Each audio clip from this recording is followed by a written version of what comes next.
Gimana, mau dimulai saja? Sudah ada 7 orang ya? 7 orang mahasiswa? Siap. Total berapa sih kalau boleh tahu mahasiswanya? Ada yang punya info? Belum ada ketua kelas juga ya, Bapak Ibu ya?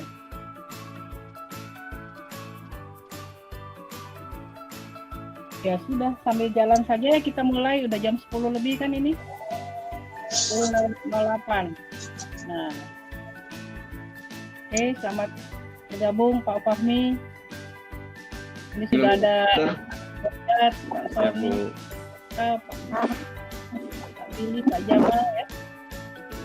Ini Mas Supri juga masuk ya di Prodi Doktor. Ya udah, mantap sebagai pengamat. Nah, oke. Ya udah kita mulai saja ya, karena sudah nih ada lagi yang bergabung, Junanta Bayu Aji. Ya. Oke, lumayan banyak.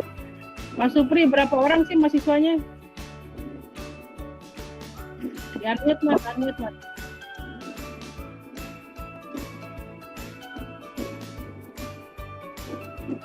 Supri, halo. Mas di unmute dulu, baru jawab. Ada 19, Bu. Berapa? Ada 19, Bu. Oh, 19 ya? Iya, 19. Oke, siap. Ada 19. Yang izin udah 1 ke bau-bau tuh. Oh, jauh amat. Ya udah. Lumayan lah. Ini sudah enggak yang orang Jakarta cuma Pak Bayu aja. Yang Jakartanya. Yang lain jauh-jauh ya? Sama Pak Haji Jamal kayaknya. Wah, lainnya di luar Pulau Jawa. Oh, mantap. Pak Eka di Jawa Tengah, Jawa Barat. Ya berarti sambil kenalan lah, kan kami juga belum kenal, belum melihat. Oke. Ya udah kita buka aja ya Mas ya, kita mulai ya. Oke, assalamualaikum warahmatullahi wabarakatuh. Selamat pagi dan salam sejahtera buat kita semua. Waalaikumsalam. Waalaikumsalam warahmatullahi wabarakatuh. Waalaikumsalam. Baik, dan Bapak, pada ini adalah kuliah kedua harusnya ya, hanya minggu lalu kita batal.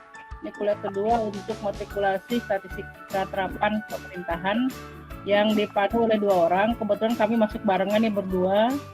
Saya Ika Sartika, ada Dr. Etini Dayani yang sudah hadir juga di virtual room ini. Assalamualaikum Bapak Ibu. Jadi kuliah ini kan dipandu oleh 2 orang ya, pergantian saja. Karena kadang-kala kuliah online ini ada kendala ketika misalkan sinyal atau jaringan ada kendala. Pernah juga salah satu dari kami kemudian off, akhirnya ada yang masih mandu gitu ya. Dan juga biar nggak boring juga, karena kuliah online juga salah satu kelemahannya adalah mungkin bosan ya duduk terus juga melihat muka, mendengarkan orang bicara. Nah, mudah-mudahan itu kita bisa siasati supaya tidak boring. Jadi perkuliahan juga ada berbagai trik ya. Untuk materi sebetulnya silahkan akses ke Google Classroom yang sudah di-share juga. Materi bisa di-download. Nah, sebetulnya tetap buka ini lebih banyak berdiskusi lah ya. Masih lebih banyak sharing terkait dengan berbagai hal yang relevan dengan statistika terapan tentu saja. Dan kami yakin bahwa Ibu Bapak sekalian sudah pernah menggunakan tool statistika dalam berbagai kepentingan ya. Mungkin ketika membuat skripsi, tesis, kemudian nanti disertasi juga gitu ya. Nah, untuk disertasi ini mungkin juga tidak semua orang menggunakan pendekatan kuantitatif yang membutuhkan statistika yang cukup rumit gitu ya. Barangkali yang simpel-simpel saja. Atau mungkin sama sekali tidak menggunakan juga bisa. Jadi tergantung nanti permasalahan, tergantung metodologi penelitiannya, tergantung juga passion-nya masing-masing gitu kan. Sehingga tentu kami tidak bisa memaksakan sampai memberikan materi yang sangat rumit begitu ya. Nah, tentu ada konsekuensi ketika Ibu Bapak ingin menggunakan tools yang lebih kompleks, tentu butuh belajar lagi, atau ya paling mudah outsourcing, misalkannya banyak sekali bengkel-bengkel statistika atau lab-lab statistika yang bisa membantu pengolahan data misalkan. Oleh sebab itu ini hanyalah bersifat pengantar ya, menyamakan persepsi lah. Tapi di materi sudah lumayan lengkap sebetulnya ya. Artinya tools apa yang bisa digunakan dalam mengolah data, mengumpulkan, mengolah, dan menganalisis data ya, serta menampilkan sebetulnya. Sehingga apapun hasilnya ya tentu tergantung tujuan awal. Jadi sampai ada istilah garbage in, garbage out gitu ya. Apapun angka yang masuk bisa diolah gitu kan. Tapi apa arti angka itu tentu harus dimaknai ya, dan harus sesuai dengan tujuan awal. Itu yang nanti akan terkait banget dengan mata kuliah metodologi riset sebetulnya. Sekarang juga mungkin Ibu Bapak mendapatkan matrikulasi mata kuliah itu ya, metodologi riset.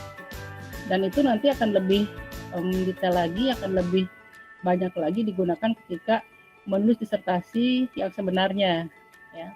Jadi ini hanya tools sebetulnya, bukan tujuan ya, hanya alat saja untuk mencapai tujuan tadi gitu kan. Nah, sebetulnya ya kita punya jatah 6 kali pertemuan kalau tidak salah ya. Saya tidak tahu Mas Sobri nanti akan lebih detail menjelaskan atau memberikan informasi. Mudah-mudahan selama sekian kali pertemuan itu minimal ada kristalisasi lah, ada semacam pemahaman bersama, dan dari situ akan muncul juga peminatan sebetulnya. Saya mau menggunakan apa, misalkan saya tidak tertarik, atau barangkali ingin memperdalam ya, sangat tergantung kepada Ibu Bapak sekalian. Ya. Nah di sini kan sudah hadir, sudah banyak orang nih. Yang pertama kali muncul Pak Derajat tadi ya. Pak Derajat ini posisinya di mana Pak? Sekalian berkenalan boleh lah ya, nanti baru saya serahkan ke Bu Etin. Iya Ibu. Ya. Saya bertugas di Direktorat Jenderal Politik dan Pemerintahan Umum Kemendagri Ibu. Ya. Oh, iya saya rasanya pernah melihat mukanya Pak. Oke. Kita satu. Ya. Saya rasanya waktu dengan BPIP deh, saya pernah melihat Bapak rasanya. Siap betul. Ya. Karena ya, saya Direktur Bina Ideologi, Karakter dan Wawasan Kebangsaan yang sering koordinasi dengan BPIP Ibu. Ya. Betul. Kami tuh sudah ada Zoom meeting juga. Ya saya ikut hadir. Saya timnya Prof. Sadu waktu itu. Ya sudah berarti ketemu lagi di ruang kuliah ini Pak. Terima kasih. Terima kasih Bu. Dan ada lagi Pak Jamai Suni lagi di jalan ya kelihatannya ya. Lagi di perjalanan. Iya lagi di jalan Bu. Iya Bapak di mana tugasnya Pak? Saya di swasta Bu, kebetulan Swasta. Dan ngajar juga di SLIA Bu, ekonomi. Posisi tinggal di Jakarta. Jakarta ya? Ya. Oke. Ya udah terima kasih Pak. Selamat hati-hati di jalan. Kemudian ada Pak Billy. Pak Billy Kereh, Pak Kereh bacanya apa nih Pak? Silahkan. Dari mana Pak?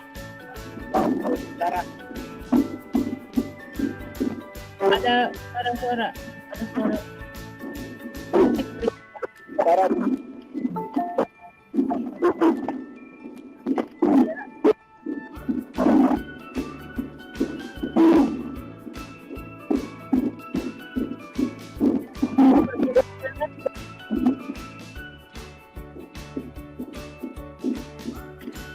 Masih bising ya suaranya ya?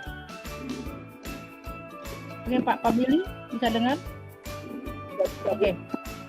Ya Bapak dari mana? Maaf tadi kurang dengar tadi Pak. Sulawesi Utara. Oh Manado, siap Pak. Tugasnya di? Pegawaian. Oh baru kepegawaian ya. Di provinsi atau di? Oh provinsi Sulawesi Utara. Oke Pak, terima kasih ya. Silakan di off-kan dulu. Ada Pak Eka Sanata. Halo Pak Eka. Atau saya lari ke yang lain dulu yang ada videonya. Pak Muhammad Zul. Ya. Oke Pak Eka ya. Oke siap Pak Eka. Dari mana Pak? Dok dari Kerawang. Oh dekat saja Kerawang. Tugasnya di DPM PTSP. Kebetulan dulu sempat juga dengan Pak Derajat. Oh siap. Begitu ya Pak. Pernah. Ya, oke Pak, selamat bergabung. Nanti kita sering ketemu lah. Terima kasih Pak. Lanjut Pak Muhammad Zul Fauzi Sinapoy. Mengapa? Silakan.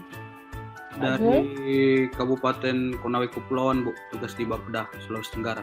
Wow, Konawe Kepulauan. Jauh sekali ya. Saya sempat sih mampir ke ke Sulawesi Tenggara ya, ke provinsi waktu itu. Ya udah Pak, terima kasih selamat bergabung. Kemudian Pak Made Sugiarta, mungkinnya bacanya ya. Pak Made. Halo Pak. Nah, oke, di-unmute. Silakan Pak, Bapak dari mana? Mohon izin Bu Dr. Rika. Siap. Saya bertugas di ujung timur Pulau Badi, Ibu. Oh iya. Kabupaten, namanya Kabupaten Karangasem. Oh, Karangasem. Iya. Iya, Ibu. Yang ada Gunung Agungnya itu. Ya. Saya banyak teman di Karangasem, sempat ada. Ya, Bali kan kecil saja ya. Nah, kapan-kapan kita berkunjung ke Bali. Terima kasih Pak. Siap. Ya, silakan di-off-kan dulu. Lanjut Pak Yunanta Bayu Aji.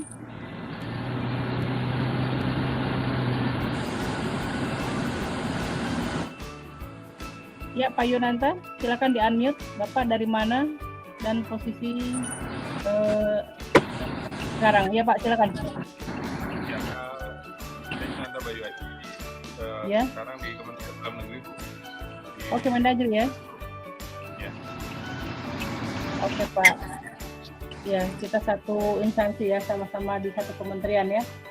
Oke, Pak, sahabat bergabung di kelas ini. Lanjut Pak Muhammad Kozin ya. Muhammad Kozin. Baik Bu Dr. Rika, Assalamualaikum, Ya. Selamat pagi Ibu. Saya Pagi. Muhammad Kozin Ibu. Saya Ya. Bertugas di Pemprov DKI Ibu, di TGUPP. Oke, ya. Yang tim gubernur untuk percepatan pembangunan itu ya? Iya Ibu, senang sekali bisa bergabung. Ini Oh, iya, hal yang baru bagi saya, belajar tentang birokrasi. Dan Iya, semoga ini bisa memberi manfaat buat saya banyak Bu dengan program ini. Iya. Ya, kemarin saya pernah penelitian di DKI dan sempat Zoom meeting juga dengan teman-teman TGUPP terkait dengan gitu. ya tentang ini pengembangan kewirausahaan terpadu yang dulunya OKOC. Oh Tapi udah iya, sempat Jack jalannya, Trainer ya. ya Bu ya. Jack Trainer, Iya, ya. Jack Trainer, betul. Oke, Iya, Pak. iya. Nyambung juga ya. Ya, terima Iya. kasih Pak Kozin, nanti kita Sama-sama, Bu. bincang-bincang lagi ya. Baik, Bu. Lanjut Pak Tony ya, Tony Arifianto ya. Baik, selamat Pak. pagi Bu Ika, Bu Dr. Pagi Ika. ya. Assalamualaikum Ya. warahmatullahi wabarakatuh. Saya saat ini bertugas Salam. di BPIP, Bu Dr. Ika, Badan Pembinaan Ideologi BPIP Pancasila. ya.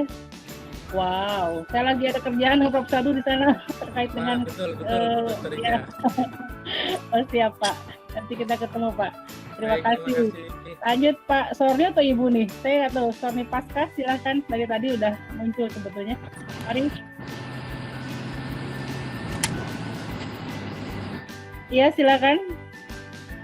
Sedikit berkenalan supaya kita bisa lebih dekat. Halo?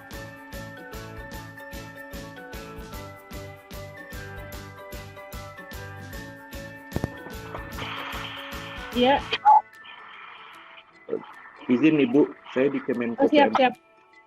Oh iya, siap Pak. Iya. Ya. Oke. Iya, baik. Terima kasih Pak. Lanjut Pak, siapa lagi Pak Fahmi ya? Fahmi belum tadi ya?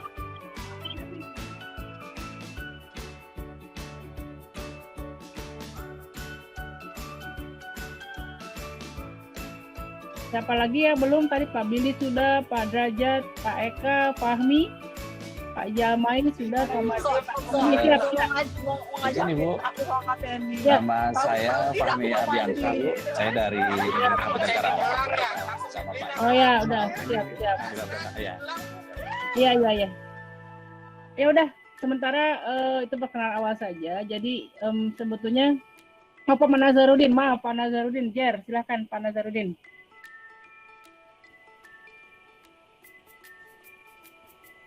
Ya Pak Nazarudin.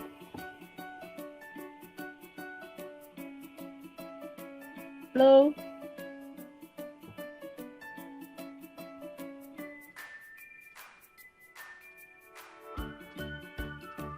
Oh, saya kok nggak bisa mendengar ya?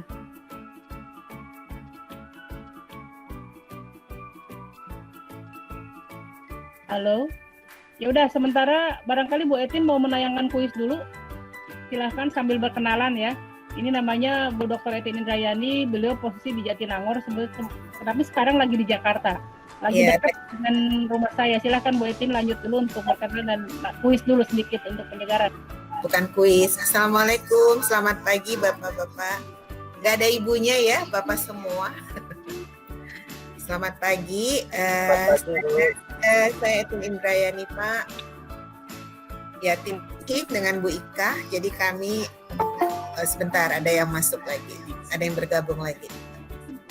Bapak tadi keluar sebentar, Pak Nasrullah, Pak Afak, silahkan, maaf tadi belum. Ya, Pak Nasrullah ini belum. Pak Nasrullah. Silahkan lanjut saja. Pak Ibu juga. Ya. Ibu Setion yang baru bergabung. Ya, langsung disapa oleh Sang Bu Etin. Kan Bapak memperkenalkan diri. Tapi memang nggak ada ibunya ya? Tidak ada, Bu Prof. Saya. Oh iya, Bapak-bapak semua. Warahmatullahi wabarakatuh.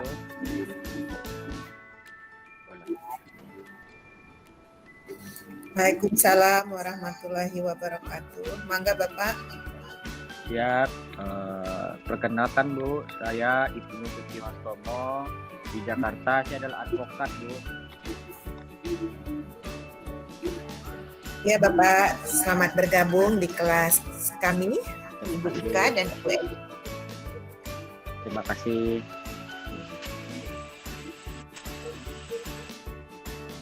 Oke, baik Bapak Ibu. Ini kita apa dulu ya Bu Ika ya? Tadi Pak, ada yang belum dikenalin Pak. Siapa lagi? Siapa tuh ada yang kelewat? Sudah Iya. semua? Coba dicek dulu. Pak siapa tadi? Ibnu sudah. Coba dicek. Yang baru masuk tadi. Nasrullah sama Pak Tony sudah semua berarti. Oke. Ya, boleh menayangkan, bukan kuis sih, artinya jajak pendapat atau whatever lah namanya ya, untuk melihat seberapa kenal sih kita dengan Ika gitu ya. Silakan Bu Etin lanjut. Oke, ini Bapak dan Ibu Bapak dan Ibu karena nggak ada ibunya Bapak-bapak. Bapak ini sebagai gambaran awal aja untuk mengetahui sejauh mana gitu ya. Tapi sepertinya ini sih sudah sangat ini dengan statistika sebenarnya, karena kita belajar dari hampir semua bidang ilmu kan belajar ini gitu ya. Tapi kami ingin tahu Bapak dan Bapak gambarkan mata kuliah statistik dalam 3 kata aja. Ini Bapak bisa bergabung ke www.menti.com, kemudian gunakan kode 2067603. Bisa kelihatan ya?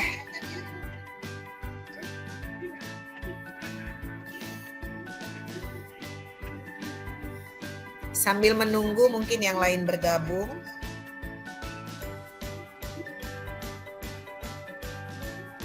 Bisa nggak Bapak masuk ke dalamnya? Mungkin bisa lewat HP aja, www.menti.com. Kemudian kita gunakan kode 2067603. Bagaimana Bapak bisa? Halo, Bapak.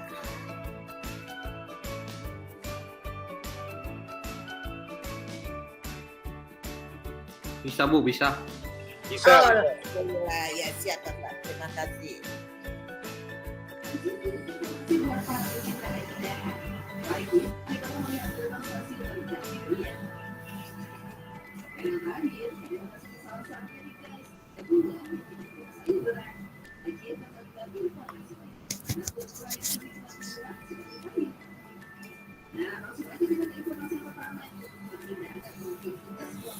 Wow, ini jawaban yang sudah muncul.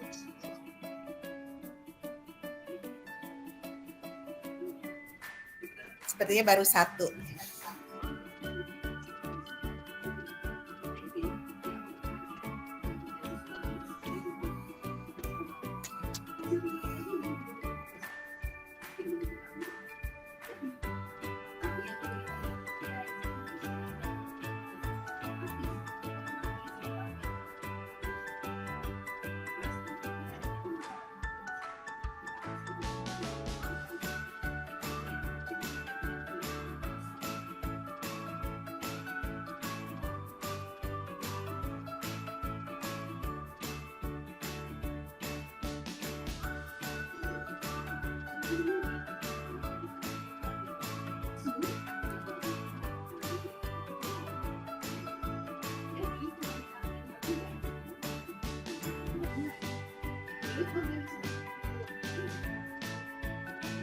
Ya, kita sudah lihat word cloud-nya. Ternyata yang paling banyak menjawab itu kalau statistik berkaitan dengan angka. Sama grafik ya. Ya, grafik, rumit, data. Oh ya, tapi paling frekuensinya paling tinggi itu adalah di angka ya, Bapak ya. Angka. Ya, betul.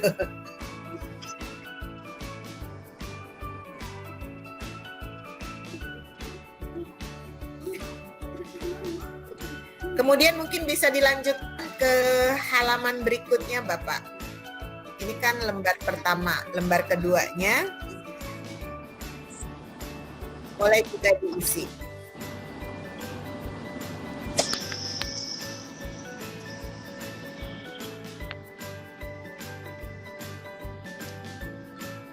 Sudah direfresh belum ini Bu, belum keluar. Belum keluar ya, Pak ya? Kan direfresh kan? Di berikutnya, Pak, di berikutnya. Yang pertanyaannya ini. Oh iya ya, udah. Ya, yang pertanyaannya ini.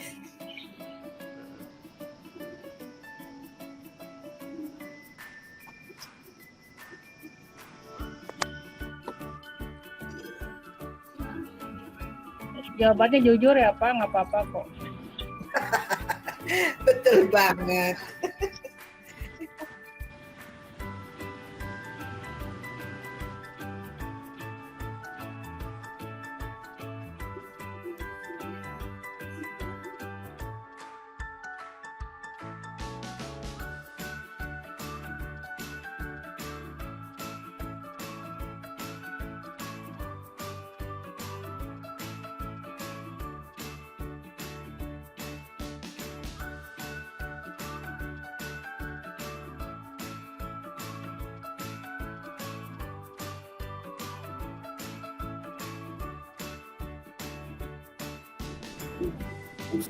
Nah, ini jawabannya, Lika, mangga ditanggapi.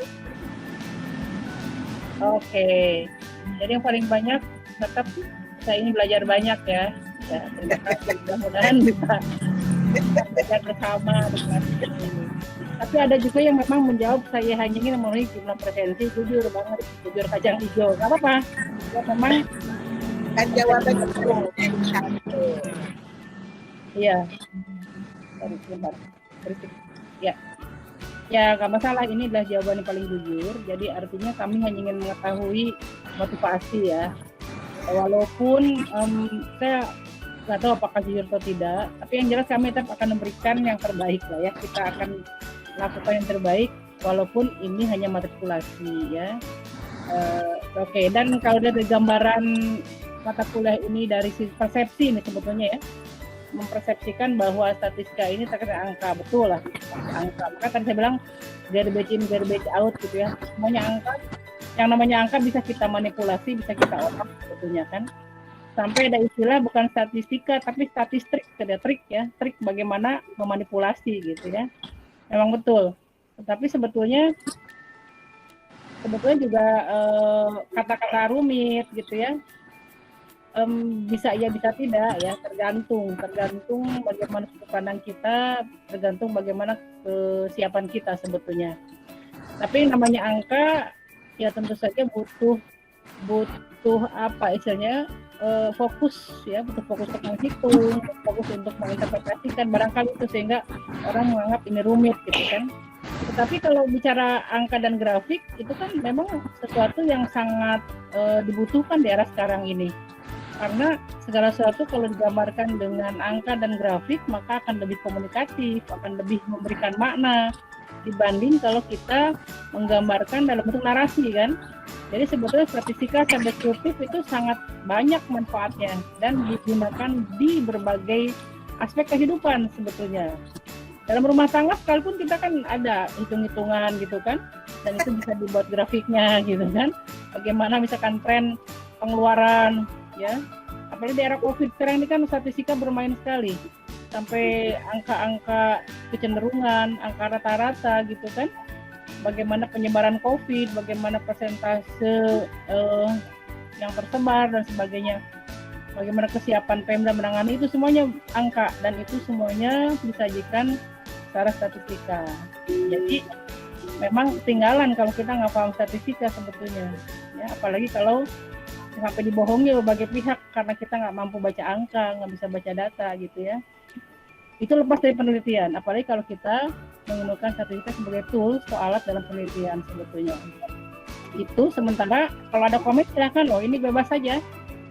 Ibu Ini Bapak. ada yang menarik nih, Ika nih. Ada yang bilang statistik itu susah, ya siap, susah katanya ya. Berarti ada mengatakan susah, ya wajar lah. Susah itu ya sekali lagi itu relatif sebetulnya bagi yang tidak familiar ya. Jadi emang di metodologi penelitian tuh ada semacam saran gitu kan. Memilih metodologi pun harus ada reasoningnya.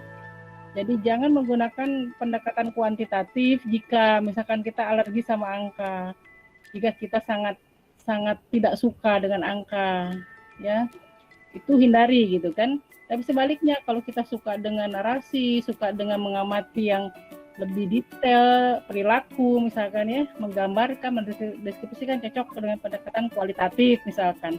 Itu ada nanti mungkin dari dosen di Medlit ya atau metode riset akan memberikan trik-trik semacam itu sebetulnya. Jadi wajar kalau memang pasti ada kata-kata rumit, susah, rumus ya, memang ada rumusnya. Ya, tapi zaman sekarang tuh kan rumus, ngitung tuh kan semua ada alatnya, ada softwarenya gitu ya. Bahkan di Excel sekalipun itu kita bisa memanjakan mata dengan berbagai grafik gitu ya. Ngolah data juga kalau hanya statistika sederhana, deskriptif, kita bisa gunakan misalkan dari angket Google Form saja kita sudah bisa melihat bagaimana penyajian datanya gitu kan, berbagai grafik. Jadi sebetulnya bisa tidak mutlak rumit dan susah gitu ya sebetulnya. Bisa disiasati dengan teknologi sekarang itu. Terus tadi saya katakan bahkan banyak pihak yang bisa bantu pihak ketiga kayak bengkel statistika, lab statistika gitu ya. Tidak mesti kita kerja sendiri juga gitu kan. Ada kata-kata pasti ya betul karena pasti dari si angkanya ya. Tapi dari sisi misalnya gini, misalkan data tidak normal, bagaimana supaya normal? Oh berarti tambah data lagi, data yang tidak normal kita keluarkan. Nah itu sebetulnya trik juga ya. Angkanya sih memang pasti, tapi bagaimana mengolah itu, bagaimana mensiasati, sebetulnya ada juga ya. Kalau angka ya pasti, 2 tambah 2 pasti 4 gitu kan. Tidak mungkin 2 tambah 2 jadi 5 gitu. Betul. Apalagi ya korelasi yaitu salah satu cara dalam statistika ya. Tadi kuantitatif sudah, regresi juga mungkin nanti bisa ketemu lagi, median itu median, modus itu pasti sudah dipelajari sejak awal ya dalam statistika. Rumus ya. Menghitung ya iya karena bicara rumus pasti kita menghitung. Ya. Oke. Itu barangkali Bu Etin sebelum kita masuk ke silabus atau ke pendahuluan ya, komentar saya. Ya, terima kasih. Ya baik Bapak Ibu lagi, padahal nggak ada ibunya ya. Bapak terima kasih tadi sudah mengisi semacam ya jejak pendapat awal dari kami untuk mengetahui sebenarnya gambaran Bapak tentang mata kuliah statistik itu seperti apa ya. Jadi tadi sudah angka disebut susah, dibilang susah ya enggak, karena tapi paling tidak mata kuliah ini mungkin memiliki keterkaitan dengan mata kuliah Medlit ya. Jadi pengetahuan tentang statistika itu menjadi penting. Nah kemudian ya mungkin saya akan soroti Bu Ika terkait dengan pasti. Nah kalau kita bicara statistik sebenarnya ukuran dari sampel ya, makanya sebenarnya kita tidak bisa inikan juga bahwa dia pasti 100% benar misalnya. Ada tingkat ketelitian atau tingkat kesalahan tertentu yang akan menjadi pedoman kita. Apakah misalnya 1%, 1% itu juga sudah tergolong cukup presisi ya. Kemudian ada 5%, 10%. Nah, maka biasanya di statistik itu kita juga belajar yang namanya probabilitas ya, atau peluang terjadinya satu peristiwa atau enggak. Jadi benar-benar pasti enggak juga gitu ya. Jadi ada tingkat ketelitian atau kekeliruan yang menjadi. Jadi ketika kita akan cobakan lagi dan mungkin saja ada kekeliruan walaupun batas toleransinya itu berapa persen atau kadang margin error ya. Itu berapa persen, 1%, 5%, 3% atau maksimal barangkali yang ditoleransi bisa 10%. Kemudian keterkaitan dengan kerumitan dan satu lagi mata kuliah statistik ini biasanya kita gunakan untuk hubungan variabel yang dia sifatnya lebih searah ya. Tapi kalau dia sudah berbalik arah, nah sebenarnya detail complexity dan kerumitan itu kan kalau sudah saling berbalik arah ya, feedback antar variabel. Nah itu biasanya akan dipelajari di sistem dinamik atau dinamika sistem. Jadi statistik ini kita gunakan kalau hubungannya dia masih searah, dalam arti ya tidak saling feedback gitu ya. Kemudian berikutnya kita langsung ke ini aja ya,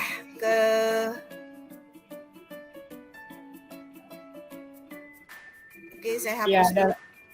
langsung ya, silakan. Ke ini ya.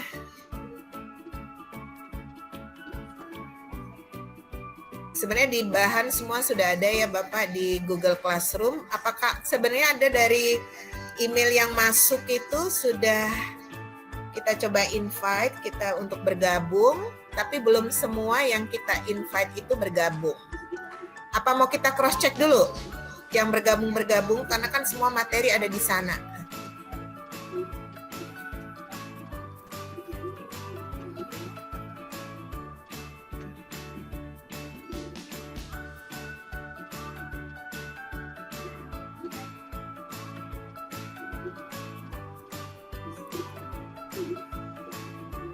Nah ini kalau kita lihat, saya ini kan dulu ya Bu Ika ya di anggota ini ya. Bapak, Ya, silakan Bapak sambil lihat, silakan. bisa dilihat Google Classroom. Nah ini ada yang Bapak Billy sudah, Bapak Dio, Bapak Derajat, Bapak Eka Sanata, Bapak Fahri, Bapak Fahmi, Felix sudah. Tapi ini ada juga nih Pak Aris, Heru Utomo, belum sudah kita invite sih, tapi belum bergabung. Belum. Kemudian Pak Bakri, BNPP nih, kalau lihat dari emailnya. Kemudian Pak Heru Utomo, tadi Pak dari Kemlu. Kemudian Pak Made tadi barusan ada loh, Pak Made Sugiarta. Ada kesulitan apa Bapak kok belum bergabung di Google Classroom? Bapak? Pak Made? Izin Bu Dokter, sedang proses Bu Dokter. Oh ya, nanti mangga dicek ya Pak. Bapak kemarin mendaftar memberikan emailnya Yahoo, jadi tolong dicek di Yahoo. Nanti tinggal klik gabung aja. Kemudian Pak Jamai Suni udah, Pak Muhammad Kozin sudah, Pak Muhammad Zulfauzi juga sudah, Pak Muhammad Derwin Syah belum bergabung. Pak Nazarudin udah, walaupun tadi suara ya nggak kita bisa dengar.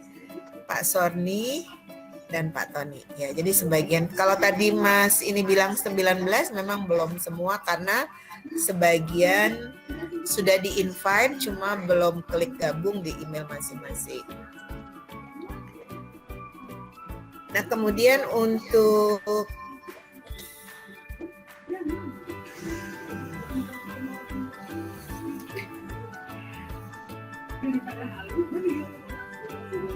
tadi tujuan perkuliahan sudah disampaikan oleh Bu Ika, bahwa tujuan perkuliahan itu dapat memahami dan menggunakan statistik untuk menyajikan data.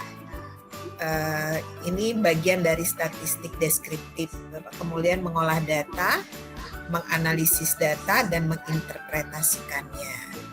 Nah, mengolah ini kan sebenarnya bisa dibantu ya, sebenarnya karena kita menggunakan banyak aplikasi yang bisa digunakan dan juga mungkin orang lain bisa bantu kita. Tapi di dalam merencanakan, tentu saja itu yang mungkin harus dilakukan bapak-bapak, dan kemudian menginterpretasikannya. Karena statistik itu memang dia harus clear sejak awal. Jadi kalau kita nanti penelitiannya kuantitatif, nah ini kan pendekatannya deduktif ya, jadi berangkat dari teori. Jadi teorinya harus clear sejak awal, masalahnya awal, dan itu tidak akan boleh berubah, dan mungkin striknya di situ ya, berbeda dengan penelitian kualitatif yang dia bisa berubah kapanpun misalnya ya, kita masih boleh berubah ini. Tapi kalau di kuantitatif itu nggak berubah. Nah makanya sebelum ini sebenarnya di awal itu ya memang agak repot di awal ya, tapi mungkin nanti di dalam mengeneralisasikannya lebih mudah. Kemudian ini baik arti maupun pemaknaan substansi dalam kasus dan penelitian lingkup ilmu pemerintahan. Jadi mata kuliah ini sekali lagi memang untuk mendukung metode penelitian nanti yang Bapak akan gunakan. Nah, untuk pokok bahasannya, Bapak, itu semua materi ini sebenarnya kalau secara resume dan buku-buku kita sudah share ya di Google Classroom. Jadi nanti mungkin seperti yang tadi Bu Ika bilang, kita lebih banyak berdiskusi, terutama yang terkait nanti dengan penelitian-penelitian yang akan Bapak ini ya lakukan di dalam menyusun disertasi. Nah, pertemuan pertama itu adalah konsep dasar statistik ya, dan analisis multivariat dan penerapannya di dalam mendukung penelitian dan pendekatan kuantitatif. Kemudian pertemuan kedua,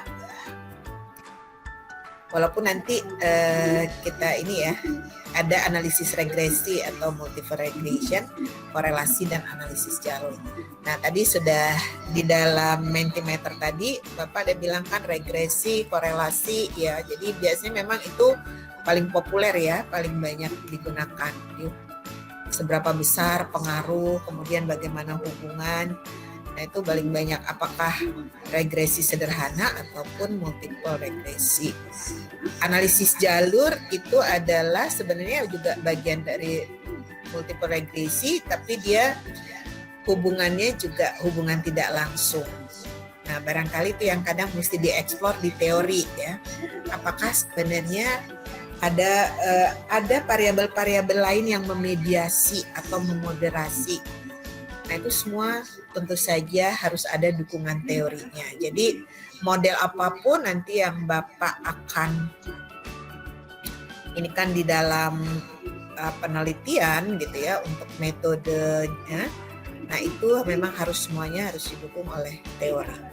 Kuncinya memang kita harus banyak melakukan membaca jurnal-jurnal atau hasil penelitian sebelumnya, sehingga juga untuk meinikan gap-nya ya, untuk meinikan state of the art-nya. Kemudian di pertemuan berikutnya kita akan bahas mengenai analisis faktor dan analisis klaster. Jadi nanti di analisis multivariat ini berarti banyak variabel kan. Nah itu ada yang dependensi, ada yang interdependensi. Kalau faktor dan klaster ini tidak melihat pengaruh, tapi kita lebih ke mengelompokkan ya, mengelompokkan kira-kira variabel-variabel mana yang dominan gitu ya. Kemudian juga termasuk klaster. Nah kita misalnya mana sih yang paling ini gitu ya pengelompokannya. Kemudian yang keempat adalah analisis diskriminan dan MANOVA. Pertemuan berikutnya structural equation model. Sepertinya kalau untuk disertasi itu banyak digunakan adalah structural equation model ya, SEM. Jadi SEM ini penggabungan dari multiple regresi dan analisis faktor gitu ya. Jadi sudah di-combine di situ. Nah, itu bisa menggunakan structural equation model.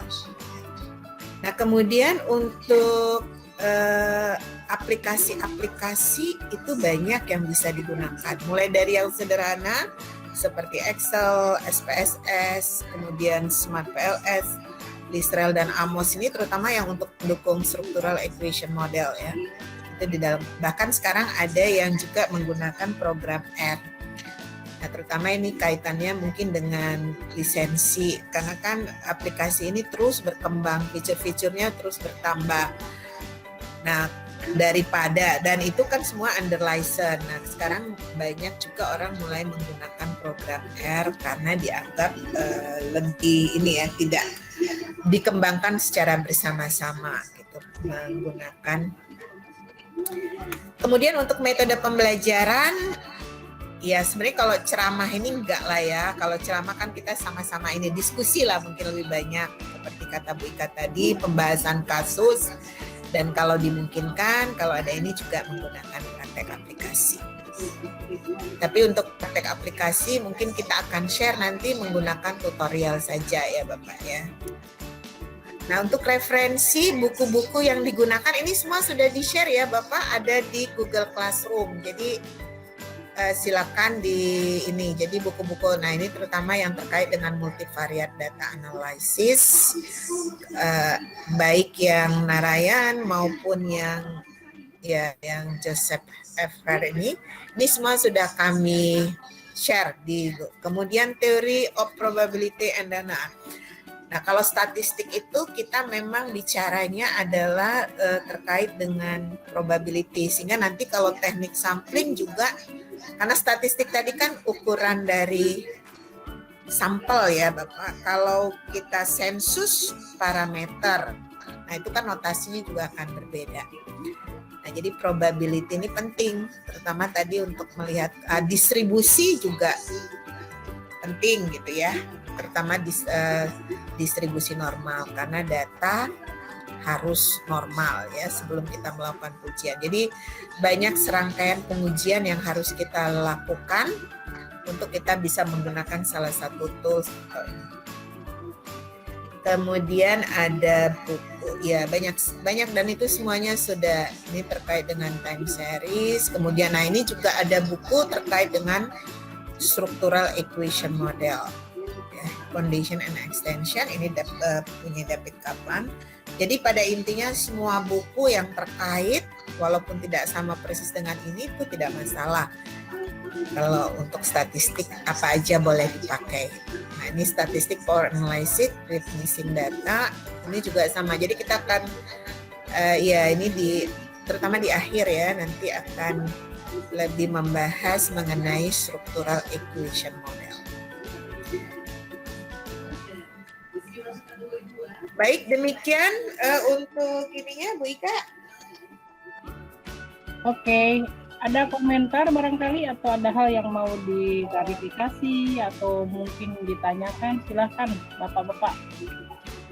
Nah ini materi-materi yang ada di Google Classroom ya, sudah semuanya ada di sini. Silabus. Ada yang bergabung lagi? Oke.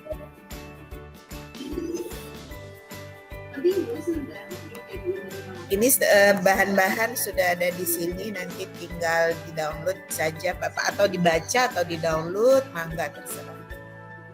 Ini habis baterai deh.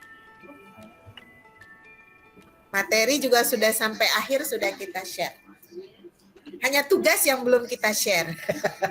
Jadi tugas jangan dulu ya nanti.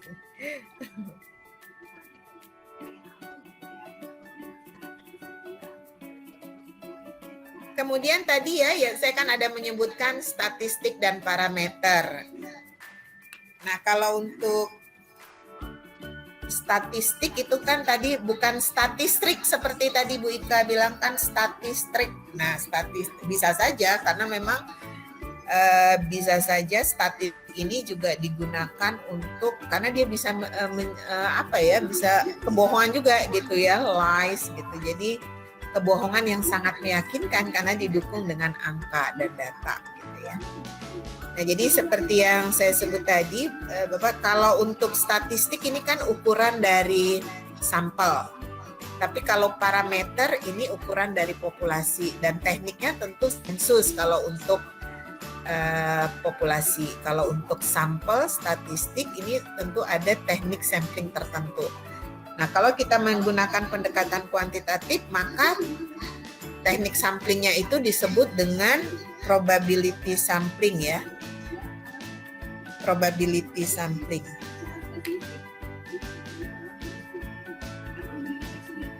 Probability sampling. Jadi ada simple random sampling, misalnya stratified random sampling. Ini sekaligus refresh saja ya Bapak Ibu. Kemudian cluster sampling dan systematic random sampling. Nah, kemudian kita lihat kalau rata-rata itu ya, kalau untuk statistik notasinya adalah X bar, tapi kalau parameter mu. Jadi sebenarnya kalau kita melihat dari notasi saja kita sudah tahu sebenarnya ukuran ini berasal dari statistik atau parameter. Jadi diukur dari data secara keseluruhan atau hanya dari sampel. Kalau proporsi misalnya kalau di statistik dia menggunakan P, di parameter P misalnya. Kemudian variansi, nah variansi ini adalah ukuran dispersi S kuadrat. Nah, di sini tau kuadrat. Standar deviasi akar dari variansi. Jadi dari notasi biasanya kita akan bisa lihat apakah itu berasal dari statistik atau berasal dari sampel. Silakan Bu Ika dilanjutkan lagi. Terima kasih Bu Eti. Ada komen Bapak-Bapak? Jadi yang ditayangkan tadi ini statistik itu berarti data dari sampel ya. Sampel itu artinya sebagian dari populasi yang kita ambil dengan teknik tergantung masalahnya. Jadi tidak selalu kita gunakan random sampling ketika misalkan kondisinya itu berstrata misalkan atau tersebar area.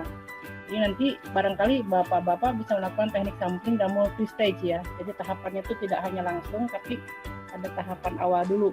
Seperti misalkan data provinsi ini, itu kan judul penelitian misalkan lokasi provinsi. Nah, tentu harus di multi stage sampling dulu. Provinsi itu ada kabupaten dan kota. Nah, kabupaten dipilih secara apa? Apakah karena kabupaten ini misalkan katakanlah sudah homogen, setiap kabupaten boleh random. Kota karena homogen kotanya boleh random misalkan, itu udah 2 stage ya. Nah, baru ke bawah juga demikian, bentuk lokasi kecamatan, kelurahan ya. Kasus pilkada lah misalkan, TPS mana yang dipantau, yang dipilih, nah itu bisa menggunakan multi stage samplingnya ya. Bahkan area dulu bisa, area itu misalkan Indonesia wilayahnya kita klasterkan dulu, Sumatera, Kalimantan, Jawa, Sulawesi misalkan ya, Maluku, Papua, misalnya seperti itu. Jadi mengerucut sampai ke lokasi yang kita tuju. Nah itu secara metodologi sudah bisa diterima. Nah kemudian notasinya rata-rata untuk sampel itu X bar ya, X bar itu garis mendatar di atas. Kalau untuk populasi itu mu. Ya ini hanya refresh sekali lagi. Kemudian proporsi P dan P, variansi itu S kuadrat dan sigma kuadrat ya. Deviasi kan akarnya ya, akar S kuadrat kan pakai S, S-nya kecil. Kemudian sigma untuk cara deviasi. Ini udah lewat ya sebetulnya hal semacam ini masih kecil lah. Coba minta tolong tadi Bu Etin di sedikit di pendahuluan tadi di halaman berapa ya? Dari halaman 1 nanti kita lihat, coba minta tolong ditayangkan dulu. Sebentar nih kok saya agak error. Agak ngeheng. Oh gitu, nggak bisa bergerak? Udah, kalau nggak bisa bergerak. Coba dari Bu. Ya siap.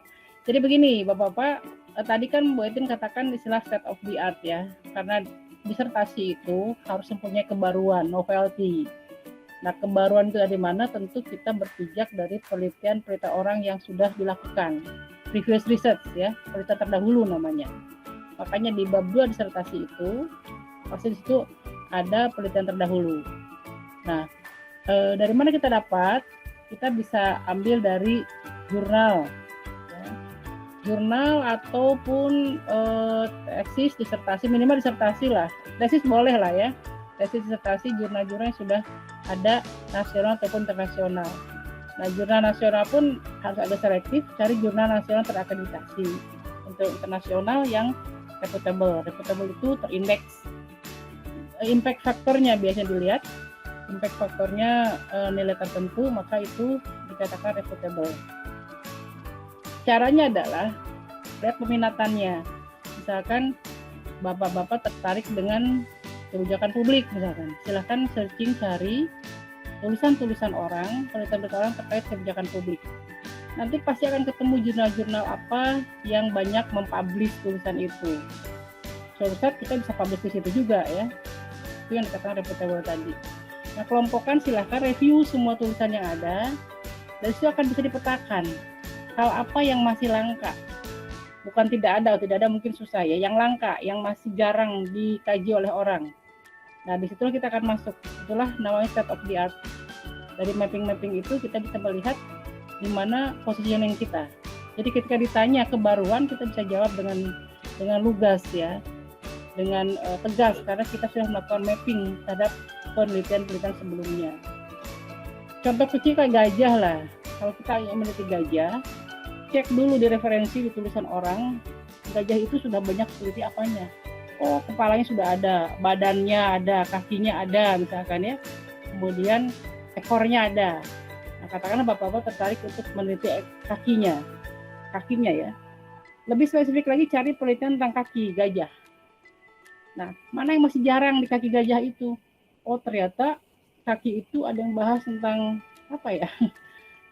Telapaknya misalkan ya. Ada yang bahas kukunya, ada yang bahas tentang bulunya misalkan ya. Yang masih jarang itu tentang kuku gajah. Silakan Bapak meneliti tentang kuku gajah. Dijamin itu novelty-nya ada. Nah, terkait dengan kuku gajah yang mana itu pun harus disertai dengan reasoning yang kuat. Dasarnya adalah mapping tadi. Jadi kita tidak ujuk-ujuk meneliti ya. Disertasi itu bukan problem solving sebetulnya, lebih ke bukan problem asalnya empirical problem, tapi theoretical problem gitu. Jadi cari masalah sendiri, cari solusi sendiri gitu ya. Harusnya begitu. Disitulah kita akan dapat novelty atau kebaruan. Nah, statistika di mana posisinya tadi? Dia itu hanya tools, hanya alat untuk mengumpulkan, mengolah, dan menganalisis data. Nah, seandainya bapak-bapak nanti meneliti dengan pendekatan kualitatif, sebenarnya relatif sedikit digunakan statistika ini sebetulnya. Ya, lebih sedikit pemakaiannya dibanding dengan kalau pendekatan kuantitatif yang digunakan. Ya, silakan ibu bapak ada yang ibu melulu ya. Saya kadang-kadang selalu ibu bapak ini udah standar banget ya, bapak-bapak ternyata ya. Kalau ingin tahu terkait dengan cara mencari referensi gitu kan, cara mendownload, itu juga ada triknya sebetulnya ya. Kapan-kapan kalau kita bisa ketemu tatap muka, kita bisa sharing ya terkait itu, atau mungkin di metode riset barangkali dosennya akan memberikan trik semacam itu, karena ini terkait sekali ya, terkait bagaimana kita mencari referensi, kemudian peminatan, kemudian juga nanti toolsnya apa ya, itu pun terkait sekali ya. Terus kebaruan juga dari si metodologi juga itu bisa kita tonjolkan. Kalau ada metode baru, oh ini kebaruan kita. Jadi sangat banyak peluang, sangat banyak apa istilahnya ya, cara ya untuk menunjukkan kebaruan begitu. Dan ketika ujian promosi pasti itu ditonjolkan. Apa sih kebaruannya disertasi ini? Jadi mikirnya jangan mikir lulus, tapi ada apa kebaruannya ya. Cari metodologi seperti apa. Lulus itu pasti bonusnya. Lulus dengan baik itu bonus sebetulnya. Tapi proses dilewati dengan baik ya. Silakan ada komen. Oh ini baru Bu Etin melakukan presentasi lagi nih. Oke, next. Coba halaman berikutnya. Next. Ada trouble ya? Tadi kayaknya mau ini ya, ke yang pertama ya. Ini coba ini, halaman keduanya apa? Halaman keduanya berikut apa? Silabus. Oh, yang mana? Ini aja apa? Ini. Yang perkenalan ada nggak sih yang nama Bu Etin itu ada mana? Biar saya tunjukkan. Oh iya, kemarin. Hapus kayaknya. Kayaknya di yang ini yang lama ininya. Iya, yang Ya nggak apa-apa. Saya hanya tunjukkan bahwa di situ ada profil yang bisa dibuat oleh dosen gitu kan. Cara ngeceknya. Oh ya, saya tunjukin aja deh. Ya, siap. Nah, seperti ini. Google Scholar lah minimal. Ya, coba dulu.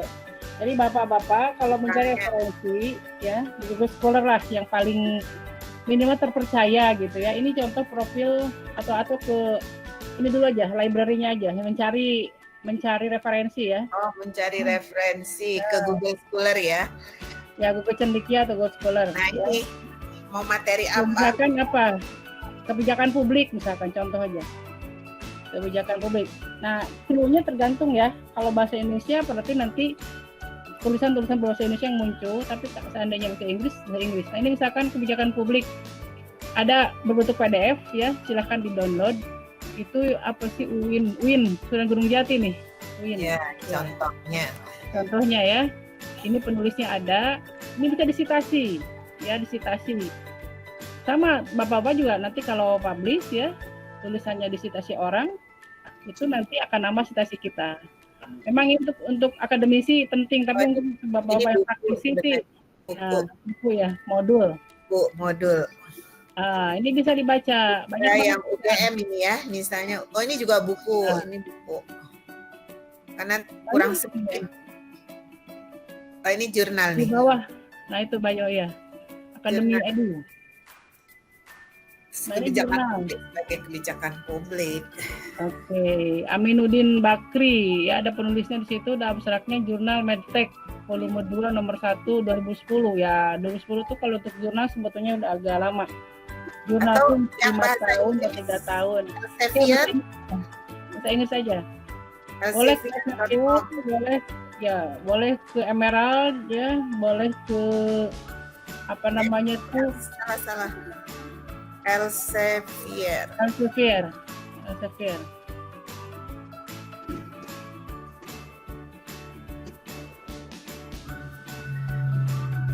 Ya. Modalnya cuma internet aja, bawa laptop. Kalau sekarang kan lagi COVID, nggak mungkin nongkrong mungkin ya. Kalau nanti COVID berlalu ya tinggal nongkrong di Starbucks misalnya atau di mana. Silahkan download sebanyak-banyaknya ya. Ini contoh bagian mencari jurnal Elsevier nih. Tinggal dicari kalau sudah punya apa namanya. Nah ini misalnya apa ya? Tentang pilkada. Apa ya? Ini model implementation. Iya boleh lah.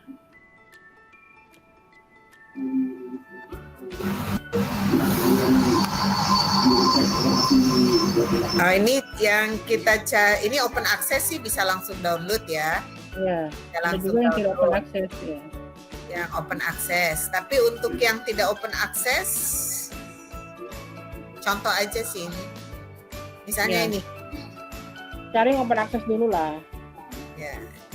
Nah, ini yang tidak open access. Tadi kan mau menunjukkan cara nge-hack jurnal. Aduh, ini bahasanya nge-hack ya. Indonesia terkenal hacker tertinggi loh. Ya nggak apa-apa, selama ada DOI-nya ya.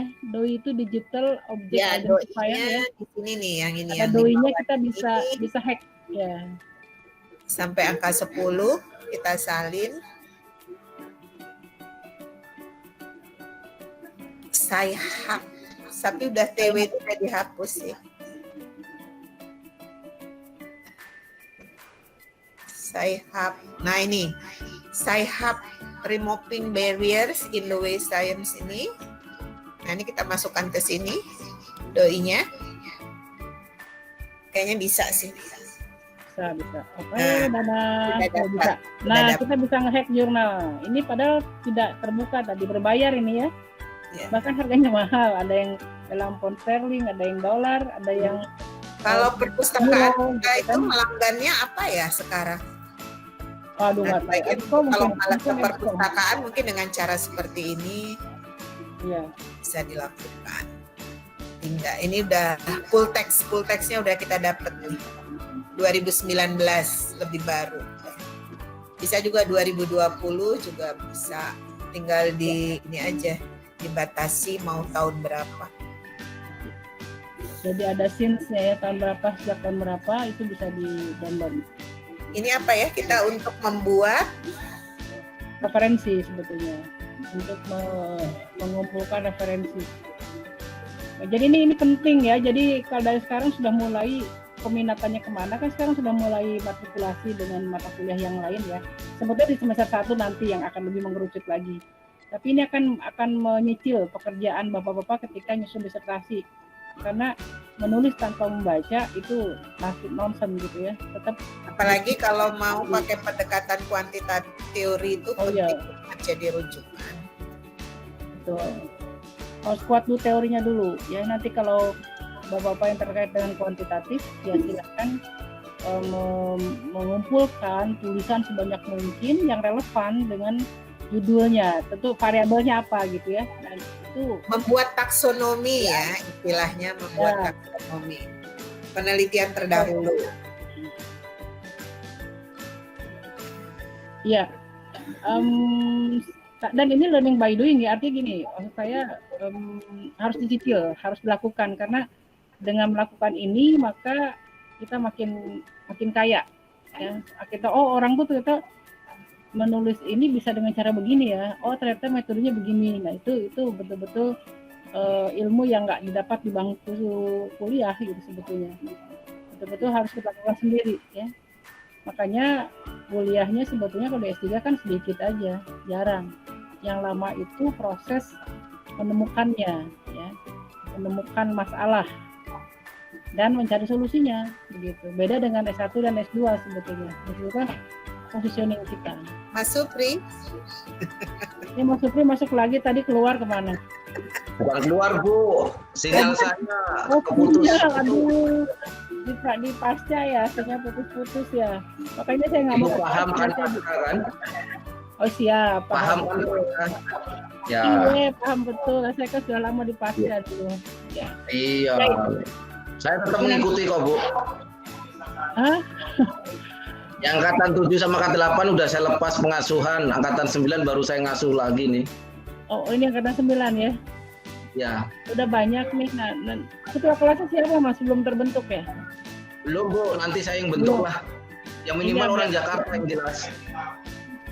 Ya kalau yang lain kan jauh-jauh di luar pulau semua ini ya. Tapi ada teman-teman kementerian tuh, ada Kemendagri ada, BPIP ada gitu kan. Ada Kemenlu yang belum gabung ya kelihatannya. Itu banyak ya, orang Ibu. Masih banyak yang mau gabung, nanti ada juga yang dari Kalteng mau gabung. Oh mantap ya, jarak jauh semua kuliahnya ya. Ya. Ya kalau materi dari Prof Fernandes yang banyak. Oh begitu. Iya nanti kan materi bisa diakses sendiri oleh masing-masing ya, terkait dari mulai awal sampai akhir. Dan buku-buku juga kalau mau memperdalam, tadi kan tujuan kuliah banyaknya kan yang memperdalam ya. Ya itu bisa dibaca sendiri sebetulnya. Seperti contoh ingin tahu SEM secara mendalam, silakan baca ya. Tapi tidak cukup baca textbook karena harus melihat implementasinya. Maka lihat penelitian terdahulu, orang menggunakan SEM di bidang apa saja. Dan seperti apa pertanyaan penelitian terkait SEM, karena beda ya. Research question kalau SEM toolsnya itu lain dengan misalnya menggunakan regresi biasa gitu ya. Itu punya ciri khas masing-masing. Ingin perdalam analisis faktor, cluster misalkan ya, itu juga pemanfaatannya di mana, itu dari penelitian. Tidak selesai di textbook, karena buku itu hanya bicara payungnya, hanya bicara besarnya saja gitu ya, secara umum, tapi detailnya pemanfaatan di penelitian. Itu yang saya katakan dari awal, kita harus banyak mencari referensi, harus banyak mengumpulkan referensi. Jadi bikin folder-folder terkait peminatan tadi, nah silakan nanti akan mengerucut di mana bapak-bapak itu ingin berlabuh gitu, ingin menulis apa, itu sebetulnya. Ada komen silahkan, dari tadi belum dengar suaranya lagi nih, silahkan bapak-bapak kalau ada komentar.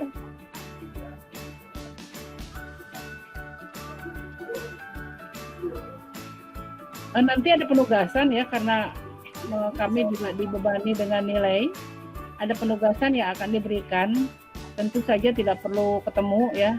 Pengumpulannya bisa lewat Google Classroom, bisa by email, bisa fleksibel lah ya. Tapi Google Classroom itu kan anggap aja kelas kita kan, anggap aja kita di situ ketemu, kita di situ bisa komunikasi ya. Saya dan Bu Etin tuh anytime bisa balas sebetulnya karena kami langsung emailnya kan di handphone bisa kedetek ya. Oh ada komen terkait materi itu sebenarnya bisa langsung kita lihat ya. Kalau yang urgent banget kita akan balas gitu ya. Jadi komunikasi bisa anytime. Itu sebetulnya dengan kuliah online tuh beban kita lebih banyak 24 jam sebetulnya. Kalau di kelas kan yang sebentar ketemu ya. Kalau ini kan bisa masuk anytime, komen ya, atau komen ataupun penugasan bisa langsung masuk. Jadi silakan saja Google Classroom itu dijadikan sebagai perpustakaan juga bisa, karena di situ sudah di-share juga materi-materi buku-buku ya terkait dengan statistika. Kalau tadi referensi yang lain silakan cari sendiri karena masing-masing punya peminatan ya, beda-beda. Tapi tadi Bu Etin sudah memberikan tips and tipsnya ya, bagaimana nge-hack jurnal gitu. Karena kita ini kan terbatas di referensi yang kita punya. Dan sekarang semuanya sudah online, tidak lagi berbasis kertas, tidak usah bawa buku banyak-banyak ke kelas ya, cukup bawa tab atau bawa laptop yang isinya bisa sekian giga misalkan ya. Jadi kalau di print pasti banyak banget. Silakan di atau e-book ya, e-book juga bisa juga kita berlangganan ke Perpusnas ya, semuanya bisa dipinjam secara online, tidak mesti bawa buku, tidak mesti datang sekarang itu. Jadi nggak ada alasan nggak ada buku kalau sekarang ya, lebih mudah mencarinya. Atau mungkin ada yang share ketika bikin tesis misalkan apakah pendekatannya kuantitatif atau kualitatif ya. Atau mungkin ada yang tidak pernah belajar statistika karena teman-teman dari hukum tidak ada ya di sini. Yang dari fakultas hukum itu biasanya tidak ada basic atau tidak pernah punya pengalaman meneliti dengan menggunakan statistika. Tapi kalau eksak pasti ya pernah ya, eksak atau sosial juga statistika terapannya saya yakin itu lebih susah dan lebih kompleks ya dan lebih banyak digunakan. Karena kami juga beberapa kali meneliti di bidang sosial, bidang pemerintahan ya, statistika sangat bermanfaat. Misalkan mau menguji uji beda misalkan setelah pemekaran, sebelum pemekaran misalkan, itu bisa menggunakan statistika. Atau mencari variabel dominan yang menentukan keberhasilan misalkan ya. Misalkan dana desa berhasil di satu daerah, nah apa variabel atau konsep atau faktor dominannya apa, bisa kita cari juga dengan menggunakan statistika. Nah, tentu butuh alat ya, kuesioner yang kita sebar ya. Nah terkait kuesioner juga sekarang kan lagi COVID nih, misalkan tidak bisa disebarkan langsung. Nah, ya kita bisa manfaatkan Google Form. Kita gunakan Google Form untuk mencari data ya, dan Google Form kelebihannya adalah bisa otomatis diolah ya, minimal deskripsi kan. Nah sekali lagi ini Bu Etin menayangkan slide ya, sebetulnya formulasi masalah yang paling penting sebetulnya itu yang paling duluan kita tentukan, karena alat apa yang digunakan, cara menganalisisnya tergantung formulasi masalahnya. Dan ini sangat terkait dengan mata kuliah metodologi penelitian atau metode riset ya. Bagaimana formulasikan masalah. Jadi bab 1 itu merupakan jantungnya penelitian memang. Alasan kenapa lokasinya di situ, kenapa variabelnya sekian, misalkan kenapa tema itu muncul, itu ada di bab 1 semua, di latar belakang ya. Sehingga kalau latar belakangnya masih ngambang, masih baik pas kemana-mana, tiba-tiba itu ada masalah, itu sudah dilihat lagi pasti ada yang salah. Ya. Oke, kemudian kita baru teknik model yang sesuai ya, langsung bagaimana sampai ke bawah ya, mengumpulkan data, analisis dan sebagainya. Terakhir tentu ada kumpulkan ya dan rekomendasikan ada pihak tertentu. Rekomendasi itu teoritis dan juga praktis ya. Nah kebaruan itu sebetulnya rekomendasi teoritis. novelty tadi ya. Dan itu bisa ditindaklanjuti oleh peneliti berikutnya. Jadi kalau bisa bapak-bapak semua itu dibaca orang ya, dilihat orang, kemudian diikuti sebetulnya. Makin banyak yang merujuk, makin banyak mengikuti itu berarti bagus. Artinya tulisan kita itu bermanfaat dan memang